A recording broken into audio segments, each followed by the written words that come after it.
Administration को ऐसा लगता हो कि बच्चे प्रोटेस्ट में कुछ और न कर दें, कोई नया हंगामा ना हो जाए, इसलिए एहतियात के तौर पे यहाँ पे राइट कंट्रोल व्हीकल भी आई हुई है और कई बस में रैपिड एक्शन फोर्स के जवान भी आए हुए हैं। दिल्ली के मुगलाई जायकों के दीवाने हैं तो फिर गोश्ताना आइए। शानदार इंटीरियर, आरामदेह मजलिस और खूबसूरत समा के साथ, जहां हर डिश में बसी है दिल्ली के खास खानों की रूहानी महक, जायका जो दिल को छू जाए। Address Jamia Nagar, hotel river view, ठोकर नंबर 3, अबुल फजल इनक्लेव। दोस्तों, इस वक्त मैं मौजूद हूँ जामिया मिल्लिया इस्लामिया कैंपस में। मेरे पीछे आप देख रहे हैं गेट नंबर 7 है। जामिया का ये बहुत ही तारीखी गेट है। यहाँ जितने सारे मामले होते हैं वो समझिए इसी गेट से शुरुआत होती है। जब सीए एनआरसी का प्रोटेस्ट हो रहा था वो भी यहीं पे हो रहा था। जब स्टूडेंट अपनी किसी मांग को लेकर प्रोटेस्ट करते हैं वो भी यहीं पे करते हैं।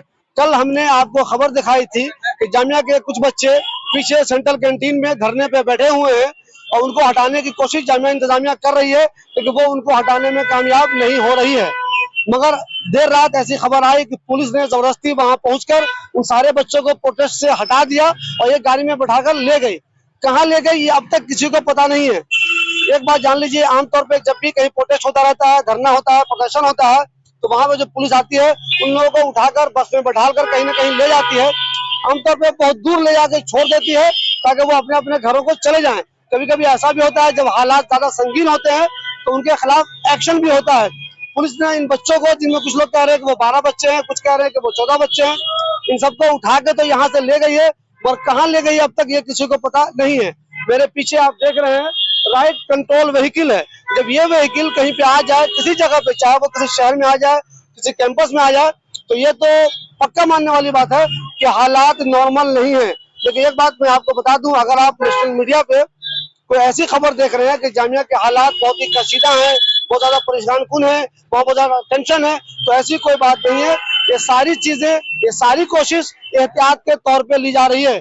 चूंकि पुलिस ने यहाँ से बच्चों को उठा लिया है, कहीं ले गई है, तो हो सकता है एडमिनिस्ट्रेशन को ऐसा लगता हो कि बच्चे प्रोटेस्ट में कुछ और न कर दें, कोई नया हंगामा ना हो जाए, इसलिए एहतियात के तौर पे यहाँ पे राइट कंट्रोल व्हीकल भी आई हुई है और कई बस में रैपिड एक्शन फोर्स के जवान भी आए हुए हैं। कंटिन्यू वो जामिया में मौजूद है। ये सब का सब सिर्फ और सिर्फ इसलिए प्रिकॉशन के तौर पे। मैंने आपको कल भी ये खबर बताई थी कि वो बच्चे कई दिनों से बैठे हुए हैं। ये पूरी खबर आपको मैंने कल जो दिखाई थी उसमें आपको अंदाजा हो गया होगा कि उनपे क्या मामला है, क्यों वो बच्चे प्रोटेस्ट कर रहे हैं। वो वीडियो में जाके आप देख सकते हैं। आज की मौजूदा खबर यह है कि यहाँ रैपिड एक्शन फोर्स के जवान कैंपस में मौजूद है। ये राइट कंट्रोल व्हीकल भी यहाँ पे मौजूद है। यानी कि जामिया में एहतियात के तौर पे प्रिकॉशन तो बहुत दिया जा रहा है, लेकिन ये कहना है कि जामिया में बहुत ज्यादा टेंस है, कुछ भी हो सकता है, ये कहना मुनासिब नहीं होगा। अगर आप में से जो लोग भी नेशनल चैनल देख रहे हैं उनको लगता होगा वो देख के कि जामिया में हालात बहुत ज्यादा कशीदा हैं, बहुत परेशान कुन है, ऐसी खबरें देखकर गार्जियन बहुत परेशान हो जाते हैं कि हमारा बच्चा वहाँ रहता है, हमारा बच्चा हॉस्टल में रहता है, हमारा बच्चा वहाँ पढ़ाई करता है। मैं आपको बता दूं कि जामिया में जितनी भी क्लासेस हैं वो मामूल के मुताबिक चल रही हैं। ऐसा नहीं है कि क्लासेस सस्पेंड हो गई हैं। सारी क्लासेस जैसे नॉर्मल तरीके से होती है वो चल ही रही हैं। बच्चे तालीम हासिल कर रहे हैं, लेकिन एहतियात के तौर पर चूंकि बच्चों को यहाँ से उठा लिया गया, जो बच्चे प्रोटेस्ट कर रहे थे उनको पता नहीं कहाँ ले जाया गया है, तो जामिया को ऐसा एहसास है कि हो सकता है इसके बदले में बच्चे प्रोटेस्ट करें, कुछ हंगामा करें, तो एहतियात के तौर पे यहाँ सारे प्रिकॉशन लिए गए हैं। इस्लामिया के बारे में एक चीज बता दूं मैं आपको, यहाँ कई सालों से स्टूडेंट्स यूनियन नहीं है। इसकी वजह से भी यहाँ बहुत सारे मसाइल होते हैं। चूंकि स्टूडेंट के लिए बात करने वाला कोई है ही नहीं, तो बहुत सारे मसले इस वजह से भी होते हैं। एक चीज मैं और कह दूं आपको, जामिया ने पिछले दिनों एक नोटिस जारी की थी जिसमें लिखा गया था कि यहाँ कोई भी स्टूडेंट किसी तरह का कोई भी प्रोटेस्ट नहीं कर सकता है। अगर उसे प्रोटेस्ट करना भी है तो पहले परमिशन लेनी होगी, और दूसरे जो कॉन्स्टिट्यूशनल बॉडी है उसके खिलाफ तो प्रोटेस्ट कभी हो ही नहीं सकता। यानी कि अगर आपको प्रधानमंत्री के किसी फैसले के खिलाफ आपत्ति है तो आप प्रोटेस्ट नहीं कर सकते। मान लीजिए अदालत ने कोई ऐसा फैसला किया है तो आप प्रोटेस्ट नहीं कर सकते। अगर पुलिस कोई ऐसी बात कर रही है तो आप प्रोटेस्ट नहीं कर सकते।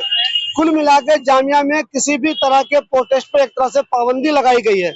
मगर चूंकि स्टूडेंट हैं, अगर उनके मसाइल आएंगे, उनको परेशानी होगी, तो वो प्रोटेस्ट कहीं ना कहीं, कभी ना कभी, किसी न किसी सूरत में करेंगे ही करेंगे। लेकिन जामिया मिल्लिया इस्लामिया ने अभी जो एक्शन लिया है उसकी वजह से बहुत सारे लोग नाराज हैं, जिनका जामिया से कोई ताल्लुक नहीं है। वो भी सोशल मीडिया पर लिख रहे हैं कि एडमिनिस्ट्रेशन ने बच्चों के खिलाफ जो एक्शन लिया है वो किसी तरह से मुनासिब नहीं कहा जा सकता। एक यूनिवर्सिटी में जो सबसे अहम चीज होती है वो वहाँ का स्टूडेंट ही होता है। अगर उसकी हौसला अफजाई नहीं की जाएगी, उसे परेशान किया जाएगा, तो भला यूनिवर्सिटी के रहने या नहीं रहने का क्या मतलब। लेकिन ताज्जुब की बात यह है कि लोग सोशल मीडिया पे तो लिख रहे हैं, लेकिन जो स्टूडेंट यूनियन पहले थी या जो जामिया के पुराने स्टूडेंट हैं, जैसे आजमी हुआ या जो लोग यहाँ स्टूडेंट यूनियन के प्रेसिडेंट हुआ करते थे, वो भी अब तक किसी की ऐसी वीडियो कोई सामने नहीं आई है कि परेशानी के इस वक्त में वो इस स्टूडेंट के साथ हैं या नहीं है। फिलहाल जामिया में टेंस तो बना हुआ है, लेकिन टेंस ऐसा नहीं है कि उसके लिए आप परेशान हो। किसी तरह के परेशान होने की जरूरत नहीं है।